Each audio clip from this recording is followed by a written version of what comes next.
You know how we assume we're living our own life, making our own choices, following our own path? But I don't mean the obvious idea of don't let people influence you. I mean when you really begin to see how entire identities are unconsciously shaped by someone else's expectations, fears, and projections. And here's what nobody tells you.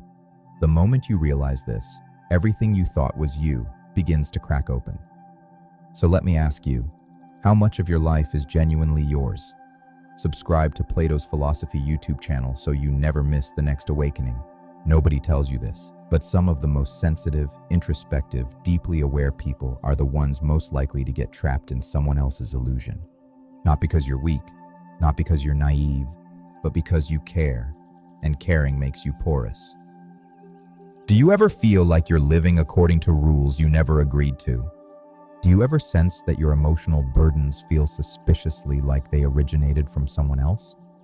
Do you ever catch yourself shrinking, softening, or self-editing just to maintain someone else's comfort? Here's the paradox. The more conscious you are, the easier it is for unconscious people to pull you into their world. What if everything we've been taught about independence is backwards? What if the real danger isn't losing control, but slowly losing yourself? And here's where it gets interesting. Illusion rarely feels like illusion when you're inside it. It feels like obligation. It feels like love. It feels like just the way things are. But let me reveal what most people never realize until their 40s or 50s. The moment you start questioning the stories around you, you're not falling apart. You're waking up.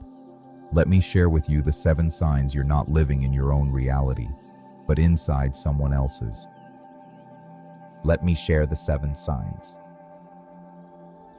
The first thing you must understand is they need you to be who they imagined, not who you are. Most illusions begin with a projection. Someone forms an image of you, an idea, a character, a role, and suddenly you're living inside their story, not your life. This isn't always malicious. Sometimes it's unconscious, but the result is the same. You feel pressured to become the person they want, not the person you are. Think of it as a stage play where every actor has rehearsed their lines, except you. Everyone else knows the script, the tone, the roles. You're the only one improvising, trying not to disrupt the scene. I once knew someone who said she always felt wrong in her family, but she couldn't explain why. Turns out, the moment she acted outside the personality they assigned her, quiet, agreeable, non-disruptive, they treated her like she had betrayed them, not because she did anything wrong, but because she stepped out of the costume. Here's the profound part. People invested in illusions don't want you real. They want you predictable. And that's why this sign matters.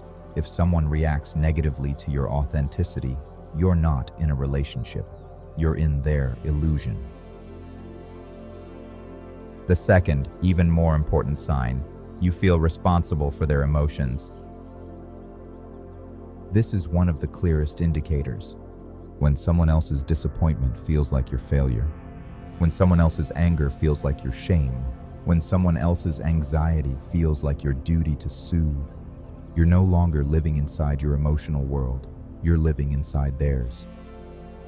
Definition. This happens when your nervous system gets trained to anticipate their reactions before they even express them. It's like trying to pour the ocean into a teacup. Your heart simply isn't built to hold someone else's entire emotional universe. Consider this situation. A man once told me he felt like everything would collapse if he didn't maintain perfect harmony with his partner. But harmony wasn't the real goal, control was. She expected him to absorb her storms so she never had to face them. Here's the profound part. When you become responsible for someone else's emotional weather, you slowly forget the feel of your own inner climate. This is why this sign is so dangerous, because it masquerades as compassion. The third thing, which is perhaps the most insidious, you start doubting your own perception.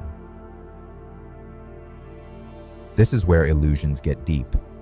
Not when someone lies to you, but when you start lying to yourself because their version of reality feels more acceptable than yours. Definition. This is the subtle rewriting of your inner truth to match someone else's narrative. It's like reading about swimming instead of actually swimming. Your understanding becomes secondhand, not lived. I once spoke with a woman who said every time she felt hurt, the person hurting her convinced her she was too sensitive, misinterpreting, or imagining things. After a while, she didn't trust her own eyes. She trusted the illusion instead. Here's the profound part. When you can no longer tell whether your intuition is valid, the illusion has already become your reality. This is why this sign is the most insidious. It attacks the thing Plato said is the foundation of all wisdom, your perception. And the fourth, the most critical of all, you shrink so they can remain large. You know this one. You've lived it. The quiet self-shrinking, the dimming of your light so theirs doesn't flicker. The strategic silence so they feel wise, strong, or right. Definition: self-contraction for the sake of external harmony. It's like tending a garden that never blooms because you spend all your time pulling weeds in someone else's. Watch what happens in nature. When a tree doesn't get enough light because taller trees keep overshadowing it, it doesn't immediately die. It bends, it twists, it adapts, until it becomes something it never intended to be. Here's the profound part. You're allowed to take up space. It's okay if your presence disrupts someone's illusion of control.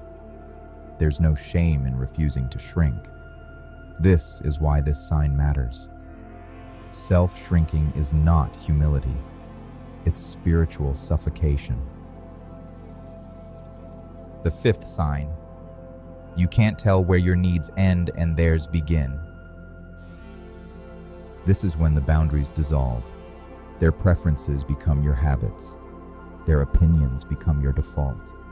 Their desires become your identity. Definition: fusion. When relational roles blur so you can't separate what you want from what they want. It's like muddy water settling.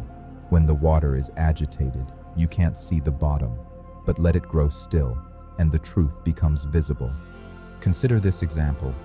A man once realized he had spent 10 years eating the same foods, pursuing the same hobbies, and living the same routines, not because he loved them, but because his partner did. He didn't lose himself suddenly. He lost himself gradually. Here's the profound part. When you forget your preferences, you become a character in someone else's script. This is why this sign is so subtle, because it feels like agreement, but it's actually erasure. The sixth sign. You feel guilty for wanting your own life.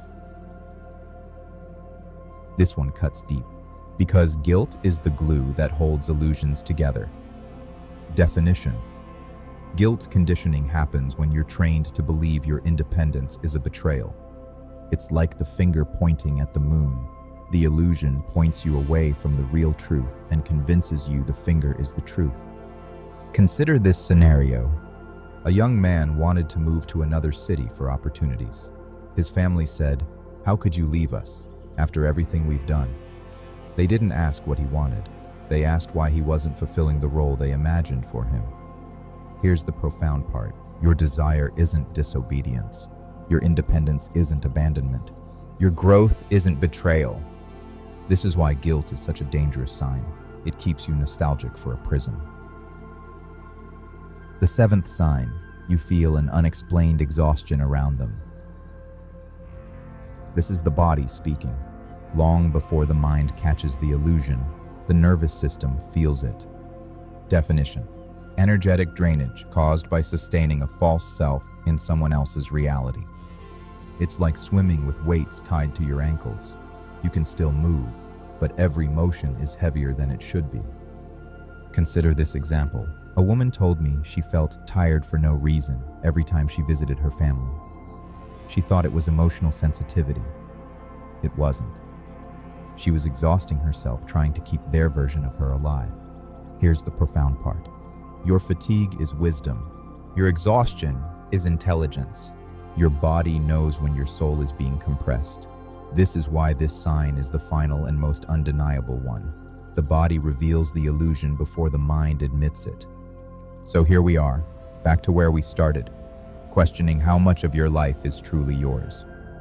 All 7 signs connect because illusions are not built from lies.